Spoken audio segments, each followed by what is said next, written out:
নমস্কার বন্ধুরা, আপনারা এই চ্যানেলে আজকে আপনাদের জন্য একটা সাহায্যকারী ভিডিও নেওয়া আছে, হেল্পফুল ভিডিও, যেটা হচ্ছে আপনাদের যে বাংলার যুবসাথী প্রকল্প যে শুরু করেছে পশ্চিমবঙ্গ সরকার, তার ফর্ম ফিল আপ যে কীভাবে করবেন আপনারা, সেই উদ্দেশ্যে এই ভিডিওটি তৈরি করা হয়েছে।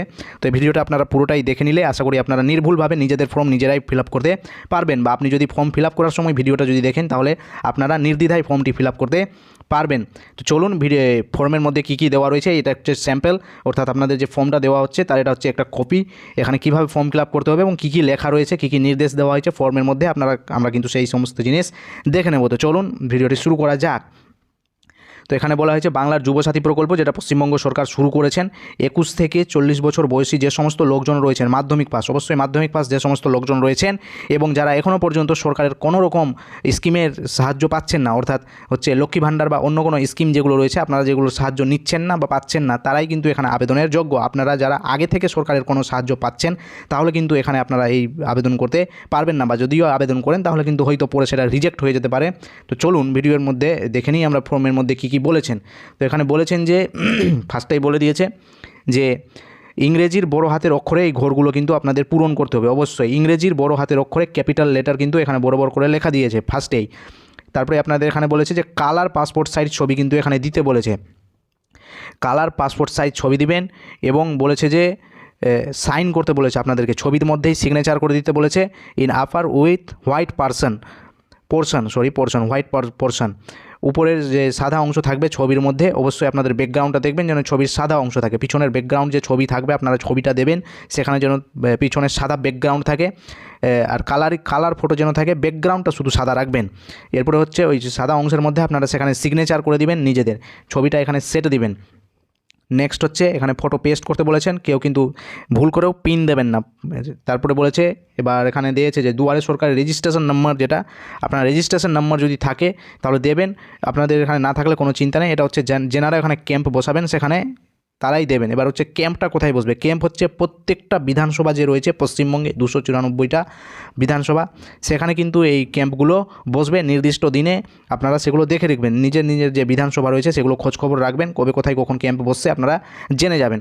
তো বিষয়টা হচ্ছে এরপরে হচ্ছে আপনাদের আধার নম্বর যে রয়েছে এখানে ফর্মের মধ্যে, এই আধার নম্বরের জায়গায় আপনাদের যেটা আধার কার্ড নম্বর রয়েছে সেটা হচ্ছে আপনারা এখানে দেখে নির্ভুলভাবে প্রত্যেকটা ঘরে বসিয়ে দেবেন।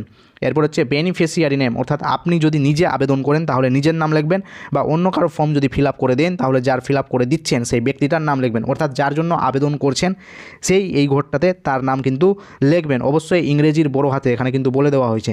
পরবর্তীতে রয়েছে মোবাইল নম্বর দিতে বলেছে, এখানে মোবাইল নম্বরটা লিখবেন। কোন মোবাইল নম্বরটা, সেই মোবাইল নম্বরটা যেটা আপনার ব্যাংকের অ্যাকাউন্টের সাথে কিন্তু লিঙ্ক রয়েছে, ব্যাংক অ্যাকাউন্টের সাথে যে লিঙ্ক রয়েছে সেই মোবাইল নম্বরটা আপনি কিন্তু এখানে লিখবেন। যদি না দেন তাহলে হয়তো পরবর্তীতে সমস্যা হতে পারে। পরবর্তীতে রয়েছে যদি ইমেল আইডি যদি আপনাদের থাকে তাহলে মেল আইডি আপনারা এখানে দিতে পারেন, যদি না থাকে তাহলে সেক্ষেত্রে কোনো সমস্যা নেই। এরপর হচ্ছে লিঙ্গ নির্বাচন করে দেবেন, আপনি কী লিঙ্গ আছেন, পুরুষ মহিলা নাকি অন্যান্য, তো আপনি যে লিঙ্গ আছেন সেই ঘরটাতে এখানে টিক চিহ্ন দিয়ে দেবেন। পরবর্তীতে এখানে বলা হচ্ছে যে জন্ম তারিখ, আপনাদের প্রথমে আপনারা এখানে দিন দিবেন যে আপনার কত তারিখে জন্ম সেটা লিখবেন, পরবর্তীতে কোন মাসে জন্ম সেটা আপনারা লিখবেন, এবং পরবর্তীতে কত সালে জন্ম সেই সালটা কিন্তু আপনারা এখানে লিখে দেবেন নির্ভুলভাবে। এরপরে হচ্ছে 1/4/2026 অনুযায়ী আপনার বয়স কত হচ্ছে সেই বয়সটা আপনারা এখানে কিন্তু অবশ্যই নির্ভুলভাবে লিখে দেবেন, কত বয়স হচ্ছে আপনারা ক্যালকুলেট করে নেবেন, আর সেই হিসাবে কিন্তু সেই বয়সটা আপনারা লিখবেন। পরবর্তীতে দিয়েছে ফাদার্স নেম, আপনার যে পিতার নাম রয়েছে সেই পিতার নাম আপনারা এই ঘরটাতে লিখবেন ইংরেজির বড় হাতের অক্ষরে। পরবর্তীতে রয়েছে মাতার নাম, মায়ের নাম এখানে ইংরেজির বড় হাতের অক্ষরে লিখবেন। পরবর্তী রয়েছে স্পাউস, অর্থাৎ স্বামী বা স্ত্রী যদি থাকে তাহলে এখানে লিখবেন, যদি না থাকে তাহলে কোনো সমস্যা নেই। পরবর্তীতে রয়েছে ক্যাটাগরি, আপনি ক্যাটাগরি আছেন অর্থাৎ আপনার কাস্ট সার্টিফিকেট আছেন, আপনি জেনারেল, সেটা কিন্তু উল্লেখ করতে হবে। যদি আপনি এসসি থাকেন তাহলে এখানে টিক চিহ্ন দিয়ে সেটার নাম্বারটা, যে সার্টিফিকেট নাম্বার যেটা রয়েছে সেটা ঘরের মধ্যে লিখবেন। যদি আপনি এসটি থাকেন তাহলে সেই নাম্বারটা আপনি দিয়ে টিক চিহ্ন দিয়ে নাম্বারটা ঘরের মধ্যে উল্লেখ করবেন। যদি ওবিসি থাকে তাহলে টিক চিহ্ন দিয়ে আপনি এখানে হচ্ছে নাম্বারটা উল্লেখ করে দেবেন, মেনশন করে দেবেন।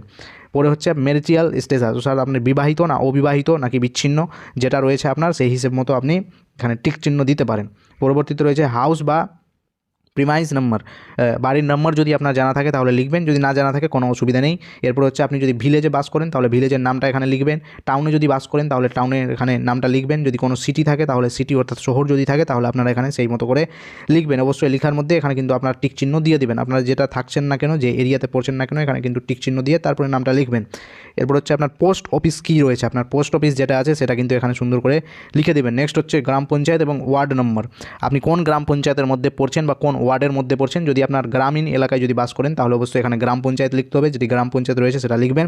বা আপনি যদি শহরে এলাকায় থাকেন তাহলে আপনারা জানেন যে ওয়ার্ড নম্বর থাকে, তো আপনি কোন ওয়ার্ডের কত নম্বরে থাকছেন সেই ওয়ার্ড নম্বরটা এখানে লিখে দেবেন। নেক্সট হচ্ছে ব্লক, আপনি কোন ব্লকের অন্তর্গত সেই ব্লকের নামটা এখানে লিখবেন। বা আপনি যদি মিউনিসিপ্যালিটির অন্তর্গত থাকেন টিক চিহ্ন দিয়ে সেই মিউনিসিপ্যালিটির নামটা এখানে লিখবেন। বা আপনি যদি কোনো কর্পোরেশনের অন্তর্গত থাকেন তাহলে সেই কর্পোরেশনের নামটা এখানে লিখবেন। পরবর্তীতে দিয়েছে পুলিশ স্টেশন, আপনি কোন পুলিশ স্টেশনের অন্তর্গত বাস করছেন সেটা কিন্তু এখানে লিখে দিতে হবে সুন্দর করে নির্ভুলভাবে। নেক্সট হচ্ছে ডিস্ট্রিক্ট, আপনি কোন ডিস্ট্রিক্ট বা জেলার মধ্যে থাকছেন সেটা কিন্তু এটা লিখতে হবে। অবশ্যই এগুলো কিন্তু ইংলিশের ক্যাপিটাল লেটারে কিন্তু লিখতে হবে, ভুলবেন না, ইংলিশের ক্যাপিটাল লেটারে এগুলো লিখতে হবে। ডিস্ট্রিক্ট জেলা যেগুলো রয়েছে আপনাদের সেটা হচ্ছে মেনশন করবেন সুন্দর করে। নেক্সট রয়েছে আপনার পিনকোড কী রয়েছে, পোস্টাল কোড আপনার যেটা রয়েছে পিনকোড সেটা এখানে উল্লেখ করে দেবেন। এরপর দেওয়া রয়েছে রাজ্য, এখানে তো আমাদের পশ্চিমবঙ্গের মধ্যেই যেহেতু চলছে এটা তাই এখানে অটোমেটিক করা আছে সেটা।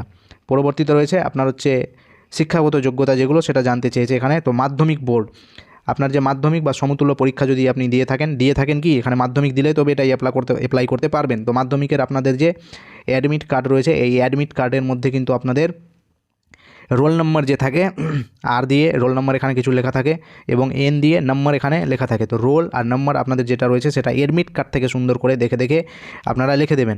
এবং আপনারা কোন সালে মাধ্যমিক দিয়েছেন, কোন সালে মাধ্যমিক পাস করেছেন সেটা কিন্তু এখানে জানতে চেয়েছে। এখানে হচ্ছে মাধ্যমিক পাস করার বছরটা লিখবেন, অ্যাডমিট কার্ডে থাকা হচ্ছে রোল নম্বরটা লিখবেন, কোন অ্যাডমিট কার্ড, মাধ্যমিকের অ্যাডমিট কার্ড। এরপরে হচ্ছে আপনারা নাম্বারটাও এখানে লিখে দেবেন, রোল এবং নম্বর। পরবর্তীতে রয়েছে এডুকেশন কোয়ালিফিকেশান, এডুকেশন আপনার সর্বোচ্চ যোগ্যতা কী, আপনি কত দূর পর্যন্ত পড়েছেন বা বর্তমানে কী পড়ছেন মাধ্যমিক পাস করে গিয়ে, উচ্চ মাধ্যমিক পাস করে গিয়ে সেটা কিন্তু এখানে লিখতে পারেন, না লিখলেও কোনো সমস্যা নেই। বর্তমান অকুপেশন কী, আপনার বর্তমানে আপনি কী কাজ করছেন সেটা এখানে চাইলে লিখতে পারেন। পরবর্তীতে হচ্ছে ব্যাংকের নাম, আপনার কোন ব্যাংকে অ্যাকাউন্ট রয়েছে সেই ব্যাংকের নামটা এখানে দেবেন, বঙ্গীয় গ্রামীণ ব্যাংক নাকি স্টেট ব্যাংক নাকি পাঞ্জাব ন্যাশনাল ব্যাংক, যেটা ব্যাংক আছে আপনার সেখানে নামটা এখানে লিখবেন। এরপর হচ্ছে আপনার অ্যাকাউন্ট পাসবুক যেটা রয়েছে আপনার কোন শাখায় রয়েছে সেই শাখার নামটা এখানে লিখবেন।